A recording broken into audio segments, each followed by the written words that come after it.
Benvidos. O fomento das novas tecnoloxías nas zonas rurais a través do proxecto europeo Partner TIC é a nova, que abre hoxe o resumo informativo desta semana. Sumario e comezamos. Os establecementos turísticos rurais das reservas da biosfera poderán optar o distintivo de calidade Lugo 2. 47 concellos da provincia delegaron a contratación do suministro eléctrico na Deputación de Lugo.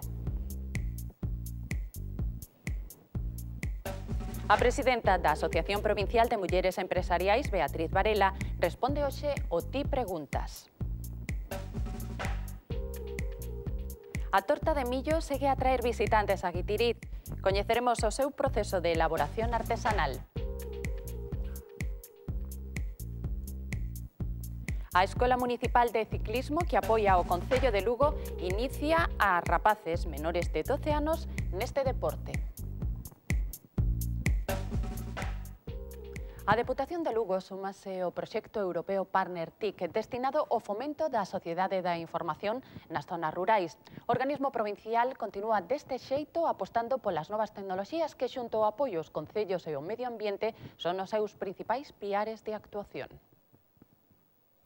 O presidente da Deputación de Lugo xunto ao presidente da Deputación de Coruña e o alcalde de Lugo presentaron no Concello o proxecto europeo Partner TIC, no que participan 8 administracións locais de España, Francia e Portugal. Este é un proxecto que está financiado co FEDER e alcanza a cantidad de 1.000.000, sobrepaso 1.800.000 euros. O proxecto está destinado ao fomento da sociedade da información nas zonas rurais. O obxectivo é acadar a igualdade de oportunidades entre os cidadáns do medio rural e o urbán. E a despoboación nos leva a que os cidadáns que están vivindo en lugares apartados dos centros urbáns consideren un pouco atractivo seguir e continuar vivindo nesas zonas. Por tanto, eu creo que unha das asignaturas pendientes, e en todo caso en Lugo o temos como asignatura pendiente, é poñer as novas tecnoloxías, os novos servicios á disposición dos veciños con independencia de onde vivan. A baixa densidade de poboación que sofren nos últimos anos os núcleos rurais provoca que algunhas zonas da provincia non sexan rentables para a implantación de infraestructuras por parte dos operadores privados. Isto é precisamente o que lle ocorre aos veciños da parroquia de Lousada en Xermade, onde non poden, aínda que queiran, acceder a internet. Internet que non se sabe, que non nadie se mirou. Non se mirou o tema este, nin se probou con R, nin con outras competencias, non ten. Se nos achegamos á zona máis céntrica do municipio, podemos facer uso da internet, pero cun inconvinte, a velocidade é ás veces moi deficiente. Habería xente que estaría disposta a quedarse aquí e a teletraballar desde a casa, pero non é posible. É totalmente inviable, porque o internet que temos aquí é totalmente deficiente. O uso da internet en zonas rurais como a estas melloraría a calidade de vida e traballo dos cidadáns. E iso é precisamente un dos eixos principais que as administracións integrantes no Partner TIC perseguen e que analizarán antes da posta en marcha do programa nunhas xornadas que terán lugar a vindeira semana en Lugo.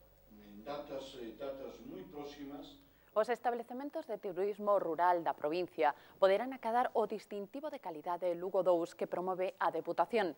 Trátase dunha marca propia dirixida ás empresas asentadas nas 3 reservas da biosfera. 37 concellos forman parte destas zonas protexidas e neles atópanse a meirande parte dos negocios turísticos rurais da provincia.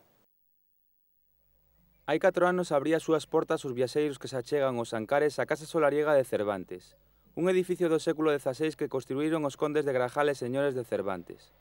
Na actualidade, os descendentes dos fundadores apostan por procurar un servizo de calidade aos turistas.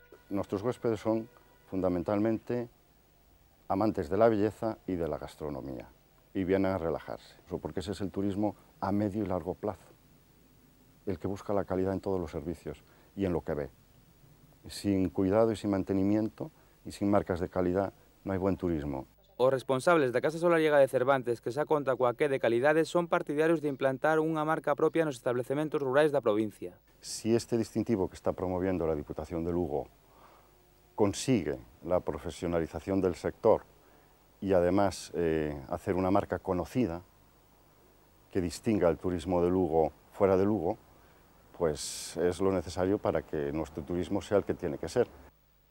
A institución provincial está a traballar neste distintivo de calidade que se enmarca no proxecto europeo Lugo 2. O obxectivo é acadar que a ampla oferta turística rural das 3 reservas da biosfera vai en paralelo ao desenvolvemento económico destas zonas protegidas. Máxime cando estamos no corazón da reserva da biosfera, Terras do Miño, o que facemos é unha gran divulgación hacia os turistas daquelo que conocen e para ampliálo e daquelo que descoñecen para que vayan a coñecer dos recursos medioambientales que hai na zona. A iniciativa vai ligada á xestión medioambiental das empresas e a aplicación das novas tecnoloxías. E además de contar cunha página web, eu creo que hoxe en día é fundamental tamén facer unha promoción e facer unha promoción a distancia, hoxe en día ten que ser internet.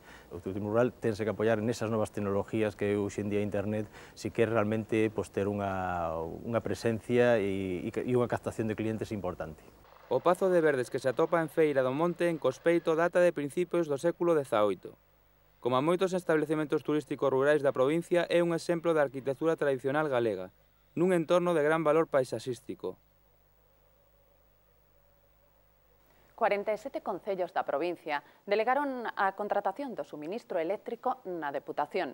Unidos serán o segundo cliente máis importante para as empresas enerxéticas detrás da multinacional Alcoa. Os responsables provinciais estiman que a factura polo consumo eléctrico rebaixarase en torno ao 10%.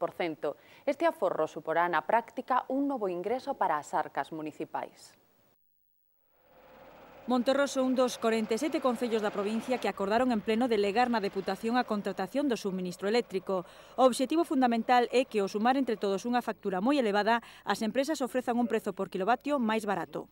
Buscamos logo un aforro en todos e cada un dos concellos e, por tanto, un aforro deriva, sin duda, pois un novo ingreso para o concello.